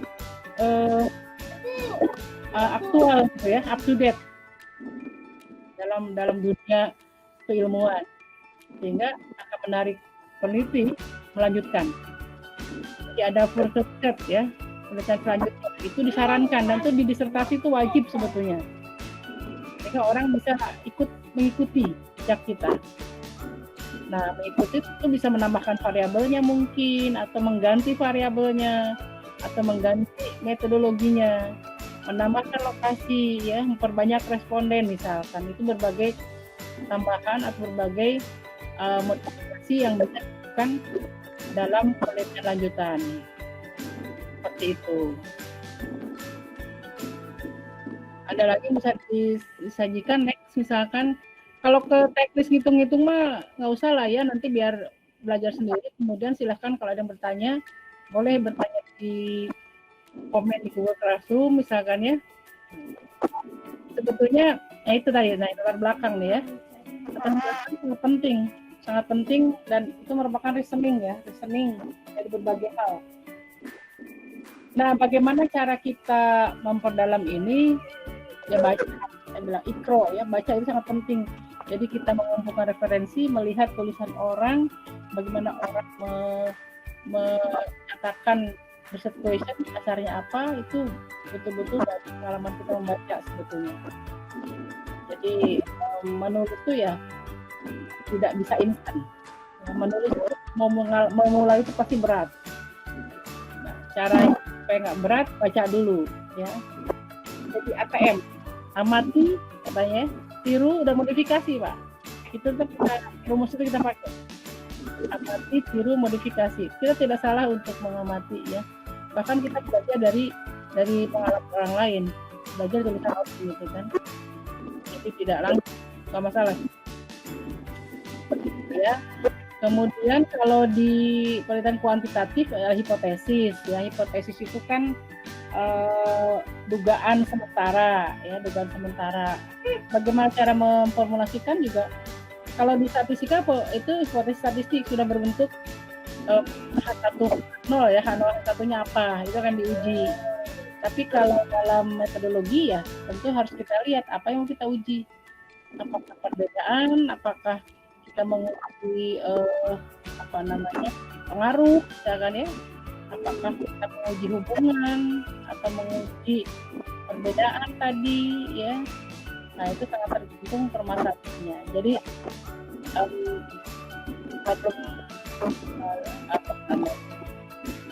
define the problem ya, itu yang paling penting sebetulnya di awal.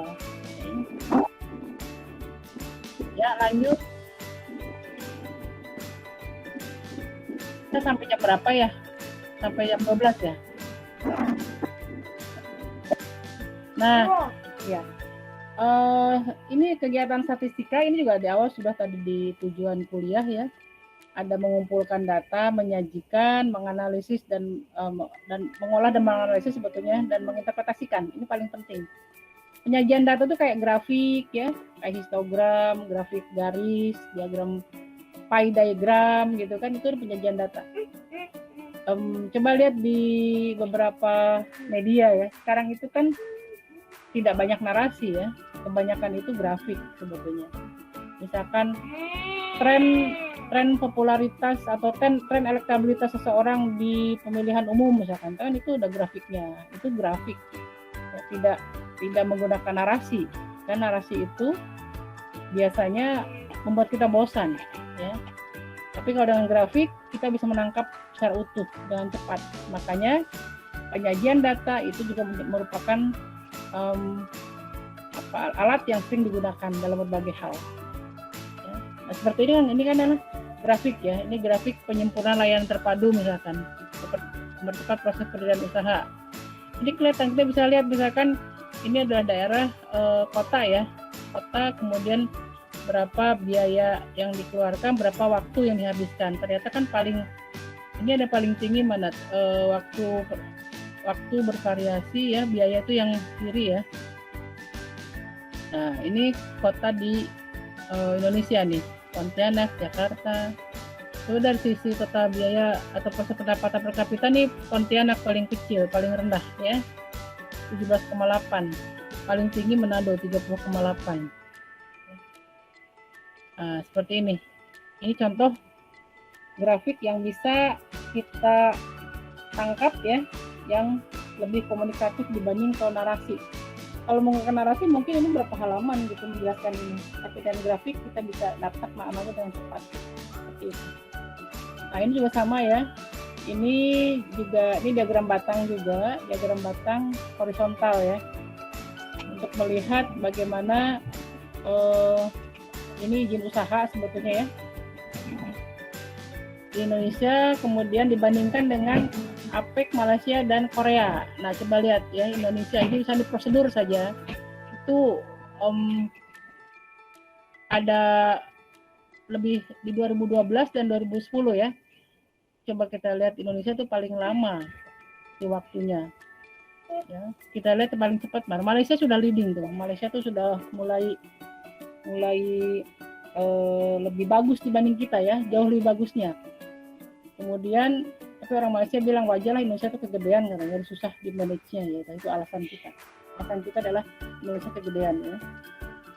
Ini adalah pembandingan Indonesia, APEC, Malaysia, dan Korea. Ini sebetulnya hanya menunjukkan bahwa grafik itu lebih bisa bercerita. Grafik lebih komunikatif sebetulnya. Tanpa narasi pun orang bisa menginterpretasikan dengan cepat ya. Nah, untuk ketepatan tentu butuh pemahaman ya. Tapi paling tidak dengan grafik ini kita bisa melihat dengan lebih cepat, lebih komunikatif. Ya, next. Ini contoh-contoh aja ya, contoh. Nah, ini juga sama. Ini adalah ini grafik garis ya, itu ya. Grafik garis, kemudian juga beberapa hal pie diagram biasanya ya, itu juga lebih bunyi ya, kelihatan persentase. Misalkan dari responden saja, kita sebar responden, kemudian dibalikan ke kita bisa lihat dari pendidikan, misalkan paling banyak ngisi itu ternyata S1 misalkan ya, SMA gitu kan. Terus juga gender, misalkan ternyata yang paling banyak ngisi ibu-ibu. Kayak kemarin saya penelitian di DKI ya, untuk wirausaha, mereka paling banyak tuh responnya ibu rumah tangga rupanya. Mereka banyak yang berbisnis, banyak kayak ikut program Jakpreneur itu, kebanyakan ibu-ibu ternyata. Dan rata-rata pendidikan SMA ke atas. Itu semua adalah bicara tentang grafik ya, kelihatan. Jadi bisa bicara banyak ya kata itu kita. Bisa ngecap lah, bisa ngebakol lah istilahnya. Nah, itu based on data gitu ya, speak with data. Dan tadi kan disebutkan di awal bahwa apa sih yang terkait dengan statistik, data. Iya, betul. Bahwa data itu sangat penting untuk pengambilan keputusan. Data kita olah jadi informasi gitu ya. Jadi lebih cepat kita ambil keputusan dengan data tadi. Ya. Ini contoh. Data COVID juga sama. Ini adalah life expectancy ya. Ternyata ada beberapa level nih. Ya. Nah, kita bisa lihat. Ini semua adalah statistika. Ya. Dari tahun ke tahun misalkan seperti apa. Kayak angka harapan hidup ya. Orang kita bisa petakan di mana yang paling tinggi misalkan ya. Bandingkan dengan yang lain. Atau data indeks korupsi misalkan ya. Data kota yang paling livable, kota yang paling dicintai, kota yang paling friendly misalkan ya.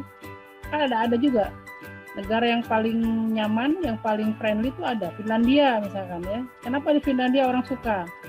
Itu kan hasil survei juga, hasil pengamatan. Ternyata di sana misalkan semua hal mudah misalkan ya, terus masyarakatnya lebih friendly, tingkat kriminalitasnya kurang misalkan ya.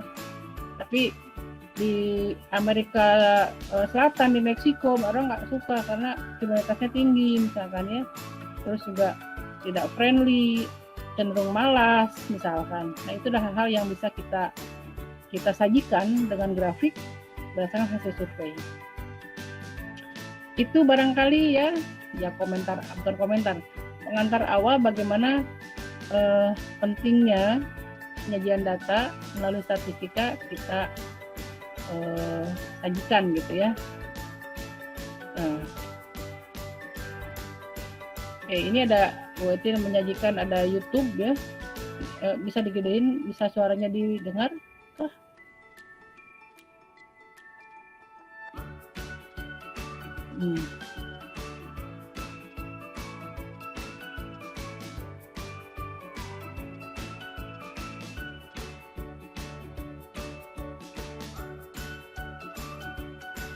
Ya silakan sambil nonton dulu. Oh ya, masih di mute. Oke. Oh Pak ya. Silakan. Ini sebenarnya contoh dari statistika deskriptif menggunakan gap reminder. Ini jadi menampilkan statistik itu lebih menyenangkan dan nggak lebih membosankan. Profesor Hans Rosling ya, salah satu konsultan World Bank. So, here we go. Gap reminder yang tadi tuh loh, yang tadi. Life expectancy from 25 years to 75 years. And down here, an axis for wealth, income per person, $400, $4,000, and $40,000. So down here, it's poor and sick, and up here is rich and healthy. Now, I'm going to show you the world 200 years ago, in 1810. Here come all the countries. Europe brown, Asia red, Middle East green, Africa south of Sahara blue, and the Americas yellow. And the size of the country bubbles show the size of the population. And in 1810, it was pretty crowded down there, wasn't it? All countries were sick and poor. Life expectancy were below 40 in all countries. And only UK and the Netherlands were slightly better off, but not much. And now, I start the world. The Industrial Revolution makes countries in Europe and elsewhere move away from the rest. But the colonized countries in Asia and Africa, they are stuck down there. And eventually, the Western countries get healthier and healthier. And now we slow down to show the impact of the First World War and the Spanish flu epidemic. What a catastrophe! And now I speed up through the 1920s and the 1930s. And in spite of the Great Depression, Western countries forge on towards greater wealth and health. Japan and some others try to follow, but most countries stay down here. Now, after the tragedies of the Second World War, we stop a bit to look at the world in 1948. 1948 was a great year. The war was over, Sweden topped the medal table at the Winter Olympics, and I was born. But the differences between the countries of the world was wider than ever. The United States was in the front, Japan was catching up. Brazil was way behind, Iran was getting a little richer from oil, but still had short lives. And the Asian giants, China, India, Pakistan, Bangladesh, and Indonesia, they were still poor and sick down here. But look what is about to happen. Here we go again. In my lifetime, former colonies gained independence, and then finally they started to get healthier and healthier and healthier. And in the 1970s, then countries in Asia and Latin America started to catch up with the Western countries. They became the emerging economies. Some in Africa follows. Some Africans were stuck in civil war and others hit by HIV. And now we can see the world today in the most up-to-date statistics. Most people today live in the middle, but there are huge differences at the same time between the best of countries and the worst of countries. And there are also huge inequalities within countries. Ada yang baru masuk, selamat bergabung, Bapak siapa? But I can split it. Take China, I can split it into provinces. There goes Shanghai. It has the same wealth and health as Italy today. And there is the poor inland province Guizhou. It is like Pakistan. And if I split it further, the rural parts are like Ghana in Africa. And yet, despite the enormous disparities today, we have seen 200 years of remarkable progress. Ya, jadi ini contoh statistika deskriptif yang digambarkan dalam beberapa dimensi. Kalau tadi ukuran itu menggambarkan populasi ya, jumlah populasi, warna menggambarkan benua, kemudian di aksisnya itu adalah pendapatan per kapita dan kemudian usia harapan hidup. Kemudian juga ada waktu ya, perkembangan waktu dari tahun 1000 berapa tadi ya sampai dengan 2019. Jadi menggambarkan statistika deskriptif secara lebih menarik ya sebenarnya. Oke, silakan Bu Ika. Terima kasih. Itu Ada yang baru bergabung? Ada yang baru bergabung? Pak Felix, selamat siang. Silakan memperkenalkan diri dulu, Pak. Biasanya kan kalau di ospek begitu, Pak. Begitu masuk kalau kita kalau dulu. Silakan, Pak Felix. Saya ingin memperkenalkan diri. Saya Felix Harrison. Tugas di Kementerian Desa, Pembangunan Daerah Tertinggal dan Transmigrasi. Ya. Ya, terima kasih. Namanya familiar deh di Kementerian Desa ya. Ya, nama-nama beberapa familiar pasti sering berkiprah di pekerjaan masing-masing. Ya. Ada komen Bapak-bapak, ini sebetulnya baru awal ya, dan sekali lagi kami tidak akan mengajari hal-hal yang tadi yang rumit gitu kan. Silakan belajar sendiri ya kalau rumit-rumit ya. Ini lebih ke bagaimana sharing. Ya tentu nanti bisa saja kalau ada masalah begini, pendekatan kuantitatif, ngolah data pakai apa. Nanti kita bisa share seperti itu. Ya, diskusi terkait dengan alat yang dipilih ya. Karena salah alat ya sama aja salah ya hasilnya. Kayak ibarat mau ngupas bawang misalnya kita gunakan basoka misalnya ya, atau pisau besar, nah itu tidak penting. Tapi kita harus efektif memilih alat juga. Nah, ada komen, Bapak? Ada yang mau komen?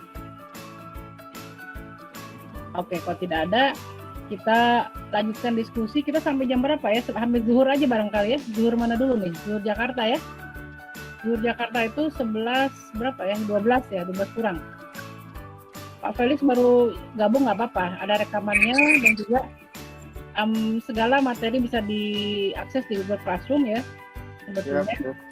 Ya, dan kelebihan kuliah online tidak bisa titip tanda tangan ya. Jadi absennya bisa kedetek. Siapa yang masuk, siapa yang tidak itu ketahuan. Tidak bisa ditip ke Mas Supri. Mas saya masuk nggak bisa, ketahuan di sini ya.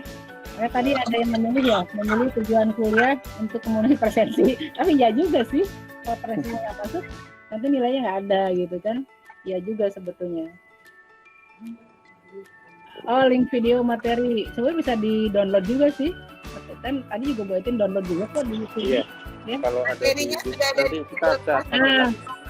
ada materinya juga di situ di Google Classroom kok.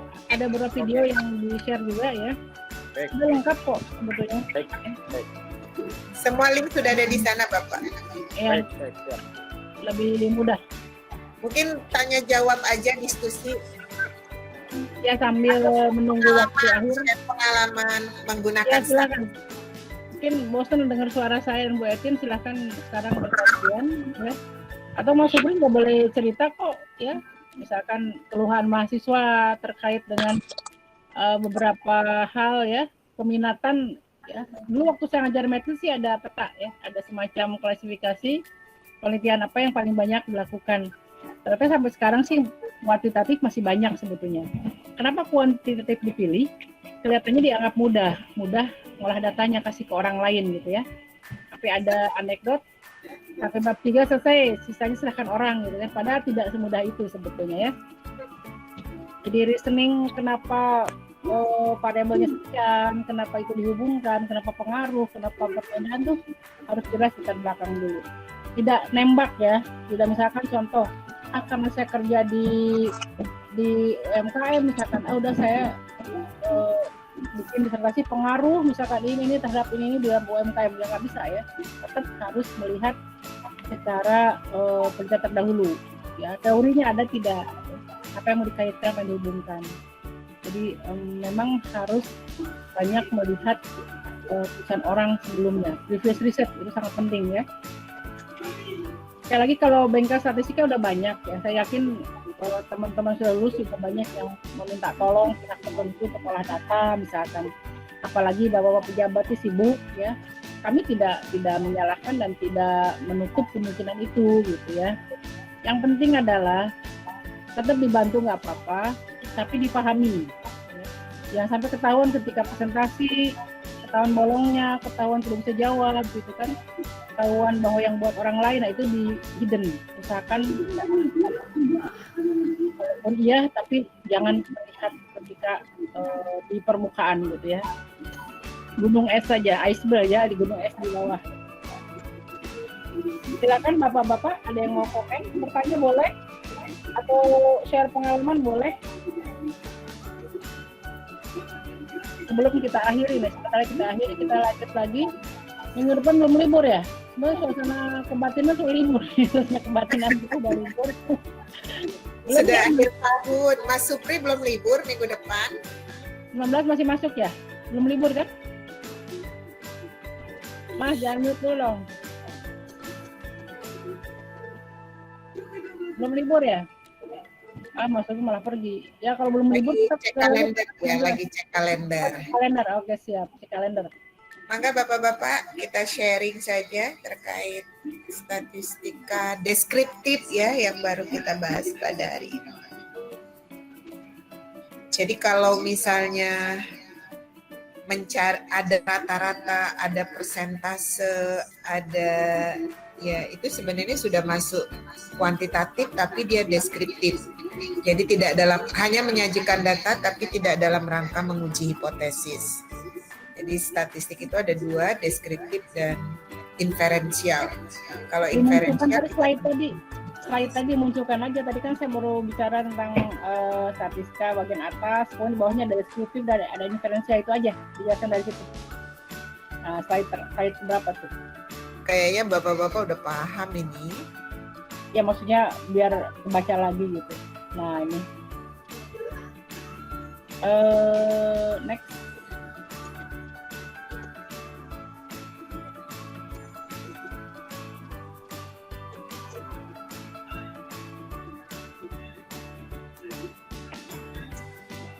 Apa namanya, reminder aja, mengingatkan kembali aja.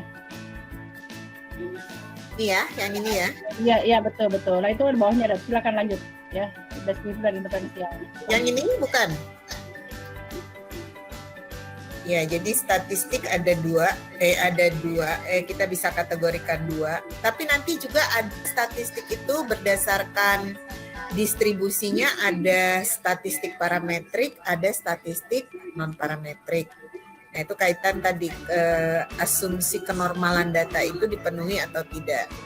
Jadi kalau misalnya data tidak normal, nah maka dia kita gunakan non parametrik. Jadi sebenarnya statistik ini lebih, saya pikir untuk bapak itu yang penting adalah konsepnya ya. Kalau nanti kenapa memilih tools ini, kenapa memilih tool itu, semua tentu saja dikaitkan dengan permasalahan. Seperti yang tadi Ibu Ika bilang, kalau mengolah ya boleh saja kalau misalnya itu dibantu. Termasuk mendistribusikan instrumen penelitian. Nah, itu sedikit berbeda dengan penelitian kualitatif yang instrumennya adalah si peneliti itu sendiri. Karena semua harus dicatat kalau penelitian kualitatif itu kan, termasuk apalagi kalau kita menggunakan metode observasi, perubahan mimik wajah dan segala macam, itu perbalan-perbalannya harus di ini. Tapi kalau misalnya kuantitatif kan itu bisa menggunakan enumerator, kita bisa meminta orang lain membantu. Jadi itu sebenarnya tidak masalah. Karena yang menjadi instrumennya adalah kuesioner atau angket. Tapi tentu saja angket yang sudah kita uji validitas dan reliabilitas. Itulah maka sebabnya ketika kita melakukan operasionalisasi variabel terkait dimensi dan indikator, itu tidak disarankan satu indikator itu hanya satu item pertanyaan. Karena ketika dia tidak valid, itu harus kita buang. Nah tentu jadi tidak ada yang mewakili. Maka itu disarankan misalnya 3 atau 2 atau 3. Sehingga kalau ada yang harus tidak valid gitu ya, itu bisa dibuang, tapi tetap masih ada backupnya gitu ya. Jadi masih ada yang mewakili indikator pada variabel tertentu, dimensi atau indikatornya. Maka Bapak, kayaknya saya pengen dengar suara, kita pengen dengar suara Bapak nih yang terkait materi hari ini. 15 menit lagi waktu kita ya. Udah habis ya? Nah ini statistika nih, ya Nek. Ya.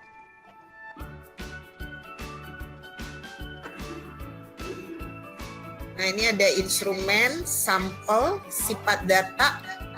Nah datanya ini apakah nanti terkait dengan, oh ya jenis data ini juga penting karena untuk penelitian statistik yang parametrik itu datanya haruslah minimal interval atau rasio. Jadi tidak bisa misalnya data berbentuk ordinal. Tapi kalau kita menggunakan instrumen penelitian ordinal bisa saja, tapi kemudian kita harus transformasi menjadi interval misalnya. Jadi ada metode successive interval yang kita gunakan dan itu ada aplikasi yang membantu nanti. Jadi saya pikir itu ya Bu Ika ya, kayaknya konsep-konsep yang terkait dengan statistik itu yang penting. Ya, siap. Bagaimana memilih tools, bagaimana kita gunakan apakah deskriptif kuantitatif atau inferensial. Kemudian ketika di inferensial kita menggunakan yang parametrik atau non parametrik. Itu semua harus ada reason, harus ada alasan yang kuat. Dan itu semua harus dilandasi dengan teori karena pendekatannya adalah deduktif ya.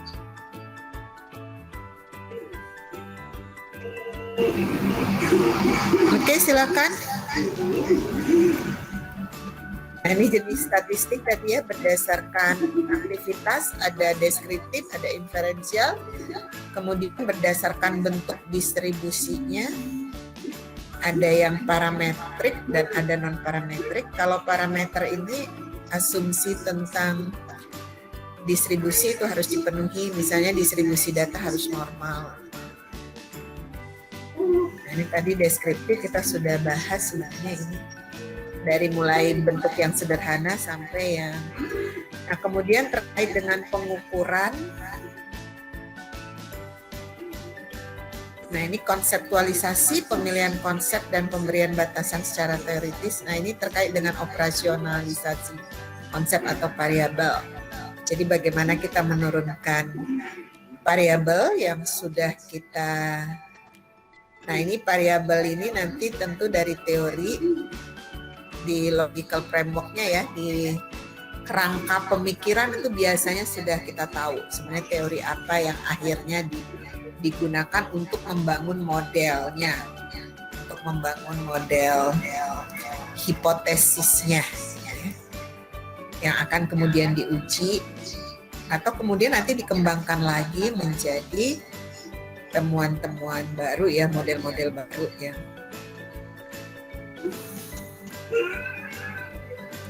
Nah, ini konsep dasar pengukuran, ada yang disebut dengan konstanta dan variabel. Misalnya contoh konstanta ini biasanya tidak ada ukuran ya. Kemudian ada variabel itu adalah peubah karena nilainya akan berubah ya. Kemudian ada variabel kuantitatif dan ada variabel kualitatif. Nah, mungkin yang paling repot sebenarnya mengukur variabel kualitatif ya. Variabel kualitatif ketika kita akan kuantifikasi. Nah, ini yang agak sebenarnya agak repot. Karena kita ini membangun konstruk. Nah, kemudian skala pengukuran. Ini ada skala nominal, skala ordinal, skala interval, dan rasio. Nah, ketika kita menggunakan, misalnya kita mau menggunakan model SEM ya, Structural Equation Model. Nah, biasanya kalau variabelnya keterkaitannya agak rumit, kita gunakan SEM karena di situ sudah analisis faktor, multiple regresi, dan analisis jalur itu sudah terintegrasi menjadi satu model. Nah, itu minimal datanya adalah interval atau rasio. Tapi kita boleh saja menggunakan ordinal ini. Cuma biasanya nanti akan kita transformasi. Kemudian juga bisa digunakan rasio. Nah, ini terkait perbandingan data. Nah, tingkat ketelitian seperti tadi di awal, bahwa statistik itu sebenarnya kita nggak bisa just bahwa 100% pasti benar. Selalu ada kekeliruan tingkat ketelitian yang kita gunakan. Apakah 1%, 10%, atau 5%. Nah, itu biasanya kan digunakan notasi alfa ya untuk tingkat ketelitian. Nah, jadi selalu karena kita adalah menggunakan sampel. Kemudian validitas dan reliabilitas. Kayaknya udah azan ya. Validitas, reliabilitas dua hal yang sangat penting dalam penelitian sosial. Jadi validitas, variabel-variabel yang benar-benar mewakili variabel yang diukur. Jadi kesahihan datanya, mengukur sesuai ukurannya. Nah, seperti yang tadi disebut, ketika variabel-variabel kualitatif, nah itu diukur menggunakan dimensi dan indikator. Misalnya kita mengukur kepuasan, mengukur kinerja, mengukur yang lain-lain ya terkait dengan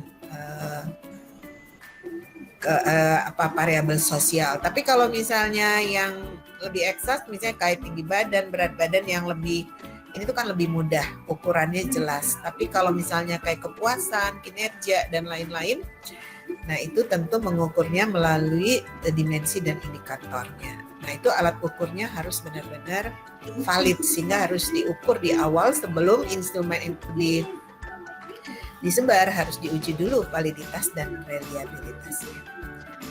Reliabilitas, nah ini instrumen pengukur yang digunakan memberikan respon yang sama ya. Jadi kalau kekonsistenan ketika kita akan lakukan lagi di tempat lain, apakah dipersepsikan sama butir-butir pertanyaan yang kita buat. Nah itu semua harus diukur.